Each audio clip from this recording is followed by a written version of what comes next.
Kaibigan, panibagong araw, panibagong vlog na naman tayo. Gagawa na naman tayo ng isang cake. Kaibigan, gagawa tayo ng chipon cake.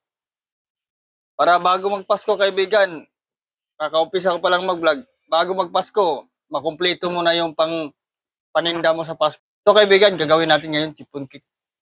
Lahat ng ingredients, kaibigan, nandito na. Halo na lang.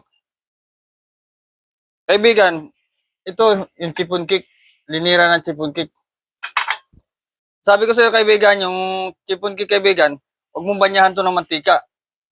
Baka pag binanyahan mo to ng mantika, baka magtaka ka, lumabas yung cake mo. Nasa ibaba na. Sayang lang. Bagsak na yun, lilit yung cake mo. Ganyan lang oh, sa ilalim ng banyahan mo. Tapos ito. Oh. Ganun lang magawa nito. Pag tupin niya yan, ganyan oh. Tapos, isukat mo to dito, ganyan oh. Putulin mo, ganyan lang. Kasi lagay mo ganyan, kaibigan oh. Oh. Ganyan. Yan kaibigan, nandyan na yung ingredients natin lahat. Naghahalo na lang.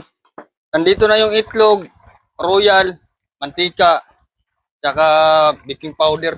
Ganyan mo muna kaibigan. Pag tingin mo kapwa mo makinis na, lagay mo na yung harina. Basta sabi ko sa'yo palagi, pag naghalo ka ng cake, kailangan yung harina. Agagin mo para makinis. Kaya makakuha ka ng magandang cake. Maganda yung cake mo pag inagag mo. Pag hindi, magaspang yan. Pangit yung kinis ng cake mo. Kaya yung angat. Ganyan, no? Pag tingin mo, kapaa mo na makinis, okay na yan. Lagay mo na to. Nakaagag na to eh. Ganyan. Ganyan mo galo, kaibigan. Ganyan. Ganyan lang mo galo. Pag tingin mo, kaibigan, na na-absorb na yung harina yung cake flour sa itlog at saka royal mantika, paikutin mo na yung egg white mo. Ganyan kaibigan, paikutin mo na egg white mo. Ayan kaibigan, pinaikot na natin yung egg white ng chipon cake.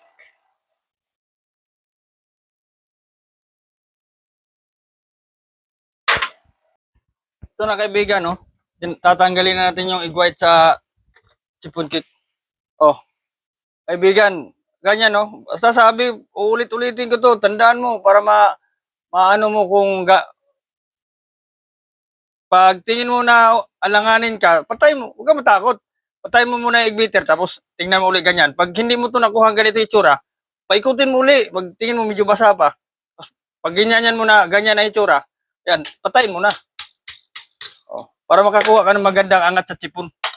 Kasi pag naalanganin ka sa paikot nito sa chipon, masilan pa naman to. Kasi tatayo, makapal siya. Baka yung chipon mo, pagtanggal mo sa linira, nagtaka ka, maliit, dumapa siya.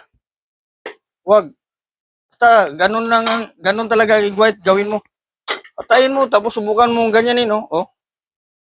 Oh, ganyan ang paghalo. Ganyan. Ganyan paghalo, ha. Ganyanin mo, oh. Isa, dalawa, tatlo. Makukuha mo to, ganyan, no? Para makakuha ka ng magandang halo. Kasi ito hahabulin mo, mahalo ka agad just puti. Oh. Oh, ganyan, no? Hilain mo siya dyan, no? Malapit na siya mahalo. Ganyan. Oh. As ganyanin mo siya kunti para mag-mix siya. Oh. Ganyan lang. Yan mo paghalo ko. O, diba? Nahalo kagad siya.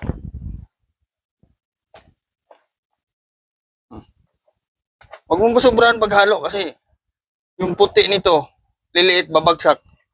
Pangit yung cake mo. Oh. Ganyan lang paghalo. Oh. Yan, okay na yan. Lagay mo sa linira. Ganyan.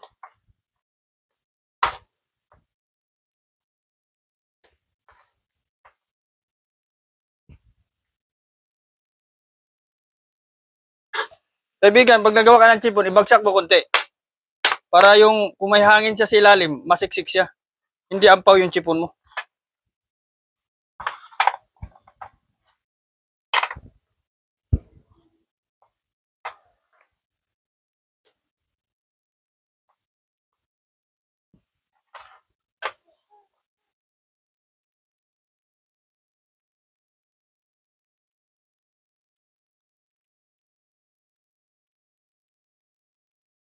Hello kaibigan, ito na yung chip po natin na gawa. Tapos na. Kaibigan, yung pagluto nito kaibigan, mahina lang yung apoy tapos gaganyanin mo siya. Tapos tusukin mo siya ng stick ng barbecue. Pag wala na siya dumikit, pag ginanon mo siya, yun, luto na yan. Basta kapain mo lang siya. Ito na yung chip po natin. Luto na. O, sige kaibigan. Sunod. Sige kaibigan. Pa-subscribe lang at saka pa-share. Para marami ka pang matutunan sa akin. Marami pa tayong gagawing tinapay at saka mga cake. Salamat sa panonood, sa pag-subscribe.